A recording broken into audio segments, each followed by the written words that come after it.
Assalamualaikum warahmatullahi wabarakatuh. Anak-anak semansa yang kami cintai, pada pertemuan kali ini kita akan membahas tentang sel volta bagian kedua. Sel volta bagian kedua, yaitu tentang potensial sel. Potensial sel. Ini indikator yang akan kita capai pada pertemuan kali ini. Yang pertama adalah menentukan potensial sel dari suatu sel elektrokimia. Dan yang kedua, memprediksi apakah suatu sel volta dapat berjalan dengan spontan atau tidak. Ini berdasarkan dari hasil potensial sel yang sudah kita temukan di poin pertama tadi. Ada dua problem yang akan kita selesaikan dan kita pecahkan pada pertemuan kali ini. Yang pertama adalah bagaimana cara menentukan harga potensial suatu unsur. Dan yang kedua, mengapa potensial reduksi dapat berharga positif atau negatif. Nanti ada dua macam ya.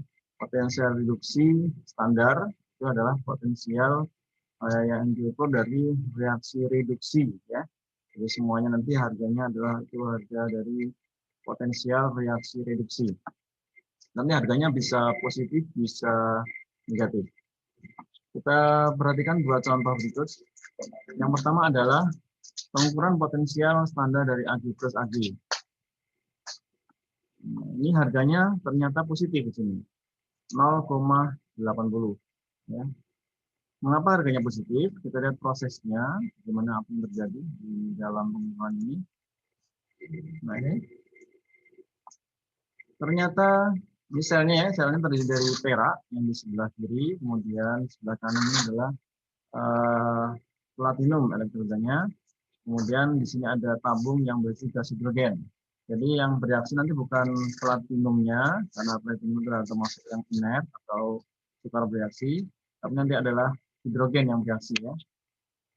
Jadi hidrogen akan mengalami reaksi oksidasi, ya, kemudian melepaskan elektron, elektronnya menuju ke perak, dan di sini akan menjadi reaksi reduksi ion perak menghasilkan perak, ya, Ag plus menghasilkan Ag.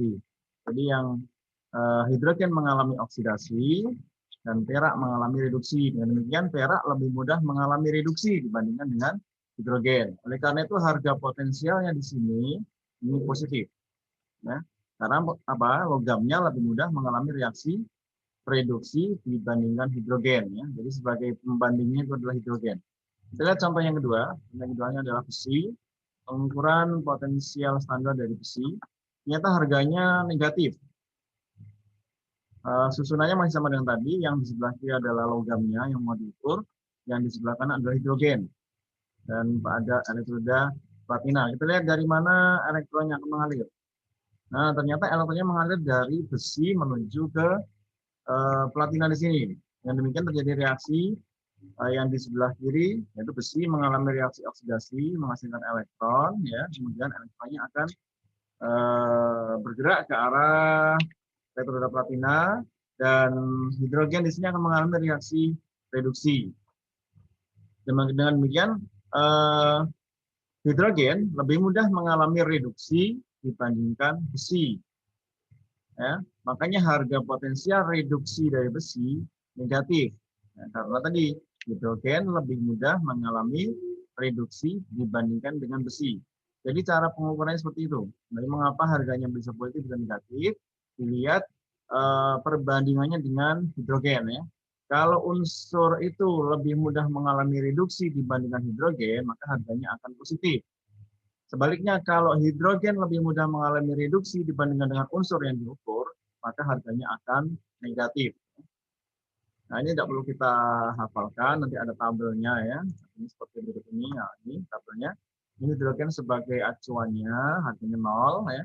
Yang sebelum hidrogen harganya negatif sampai ke yang paling negatif ini. Jika yang paling negatif, terus berikutnya sampai ke hidrogen yang 0. Setelah hidrogen harganya positif. Dengan kata lain, sebelum hidrogen ini semuanya mudah mengalami reaksi oksidasi, dan setelah hidrogen ini mudah mengalami reaksi reduksi. Jadi yang harganya positif ini lebih mudah mengalami reduksi. Ini tentunya dibandingkan dengan hidrogen ya. Ya. Kita lanjut. Bagaimana menentukan potensial sel dari suatu sel elektrokimia? Contohnya ada sel elektrokimia yang terdiri dari Fe dan Cu. Fe dalam FeSO4 dan Cu dalam CuSO4. Diketahui data potensial elektrolysis standarnya seperti ini. Jadi Fe2+ jadi Fe min 0,49 dan CO2+ menjadi Cu plus 0,34. Ada dua cara yang akan kita lakukan di sini. Nanti silakan dibandingkan mana yang mudah, mana yang lebih sulit ya. Jadi semua cara ada kelemahannya, ada kelebihannya ya. Cara yang pertama, kita melihat reaksi elektrolit yang terjadi. Reaksi elektrolit yang terjadi, sebagaimana kita perjanjian kita di awal dulu ya, bahwa yang di sebelah kiri mengalami reaksi oksidasi, di sebelah kanan mengalami reaksi reduksi. Itu dalam susunan sel normal ini. Ini ada kelihatan di atas ini negatif, ini positif ya, berarti ini mengalami reaksi oksidasi menghasilkan elektron, dan yang di sebelah kanan menghasilkan reaksi reduksi yang menangkap elektron ya. Jadi Fe mengalami oksidasi, Co mengalami reduksi, sehingga reaksinya ini reaksi oksidasinya Fe menjadi Fe2+ plus 2E. Kalau tadi harganya negatif ya. Nah, sekarang karena reaksinya dibalik, maka harganya menjadi positif. Kita ulang lagi ke atas tadi, ini Fe tadi harganya negatif kan. Tapi reaksi di sini reaksi reduksi. Sedangkan reaksi yang ditulis di sini reaksi oksidasi. Nah, makanya harganya dibalik dari negatif menjadi positif. Berikutnya reaksi reduksi yang terjadi CO2+ plus 2E menjadi Cu. Dengan potensialnya sama dengan yang tertulis di awal tadi, karena di sini reaksinya juga sama-sama reaksi reduksi ya. Kemudian kita totalkan. Reaksi kita totalkan. Dapatlah seperti ini. Jadi yang di kiri tetap di kiri, yang di kanan tetap di kanan ya. Elektronnya coret saja. Jadi FeS plus Cu2 plus aqueous menjadi Fe2 plus aqueous plus Cu. Ini S-nya. E0-nya tinggal di total saja nih. Dia hasilnya sama dengan plus 0,749 volt. Positif ya. Kesimpulannya, karena harga E0 positif berarti reaksi dapat berlangsung dengan spontan. Spontan itu maksudnya seperti air mengalir. Seperti air mengalir itu air dari tempat yang tinggi ke tempat yang rendah. Kalau air terjun itu mengalirnya spontan. Tanpa ada dorongan itu otomatis akan turun ya. Tapi kalau air mancur itu mengalirnya harus ada tekanan, itu yang tidak spontan namanya. Itu contoh yang nyata saja ya. Cara yang kedua adalah menggunakan rumus E0 sel sama dengan E0 reduksi min E0 oksidasi. Tadi yang reduksi adalah yang di sebelah kanan ya. Yang sebelah kiri adalah reaksi oksidasi. Kita lihat ke atas tadi, nah ini reduksi tadi adalah yang sebelah kanan. Sebelah kanan berarti Cu, ini reduksi, Fe-nya oksidasi. Jadi E0 sel, E0 red, min E0 oksidasi. Kita ganti jadi E0 sel sama dengan E0 Cu min E0 Fe. Dengan catatan di sini tidak boleh dilakukan pembalikan harga seperti tadi. Jangan seperti yang cara pertama tadi. Cara pertama dibalik karena reaksinya dibalik ya. Yang ini tidak ada reaksi. Kita langsung menggunakan data potensial elektroda sebagaimana yang ada di tabel. Langsung kita tulis saja. Jadi langsung 0,34 dikurangi min 0,409. Min jadi plus kan. Jadi hasilnya E0 sel sama dengan plus 0,749. Sama dengan tadi harganya, untuk positif ya. Lanjut. Nah, sekarang ada masalah yang harus kita selesaikan. Dengan menggunakan data yang ada pada tabel, kebetulan datanya sudah ada di bawahnya ini ya. Perkirakan apakah reaksi berikut dapat berlangsung spontan atau tidak. Reaksi yang A, Zn plus Sn2 plus menghasilkan Zn2 plus Sn. Reaksi B, Cu plus Fe3 plus menghasilkan CO2 plus Fe2 plus. Ya. Reaksi ini sudah ada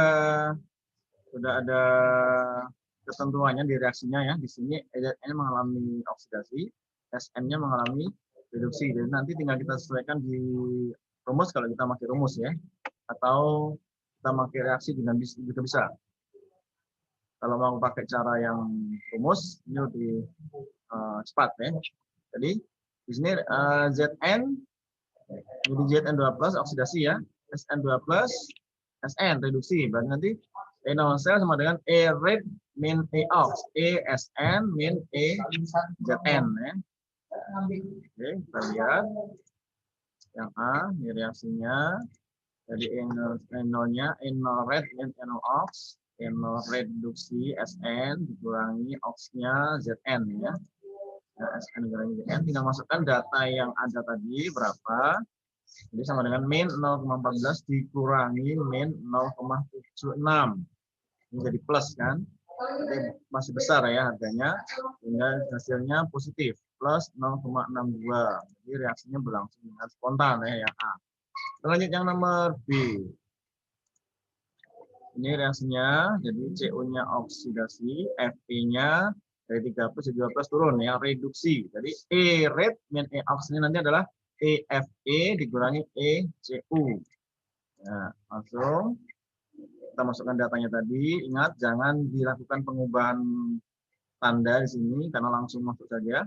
Min 0,409, min 0,34. Min ya, jadi tetap ya, jadi dijumlahkan saja. Jadi sama dengan min 0,749 volt. Jadi karena harganya negatif, berarti reaksinya berlangsung tidak spontan. Oke, jelas ya.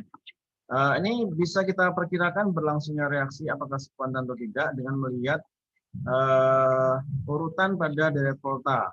Deret volta sebetulnya deret yang tadi, deret yang tabel potensial reduksi tadi kita buat ringkas ini. Jadi Lik Bacana Manggal Mensen Kropiket Penisen BBAku HDAG PTAU nih deretnya.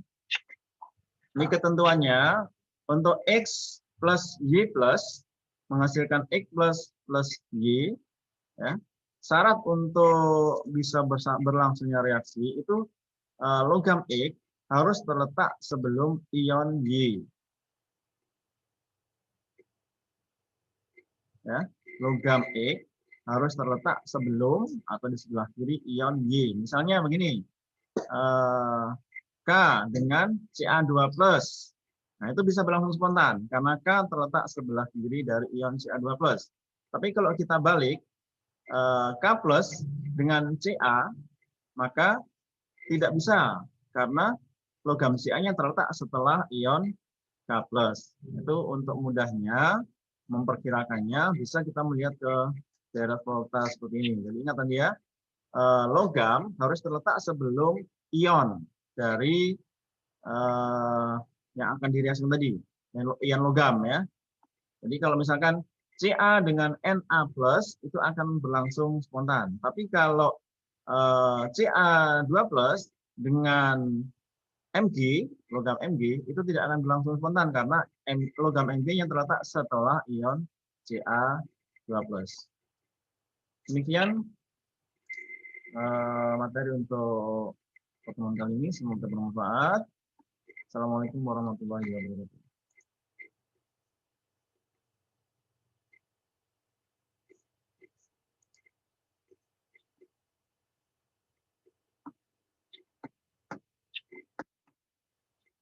Masuk tulis.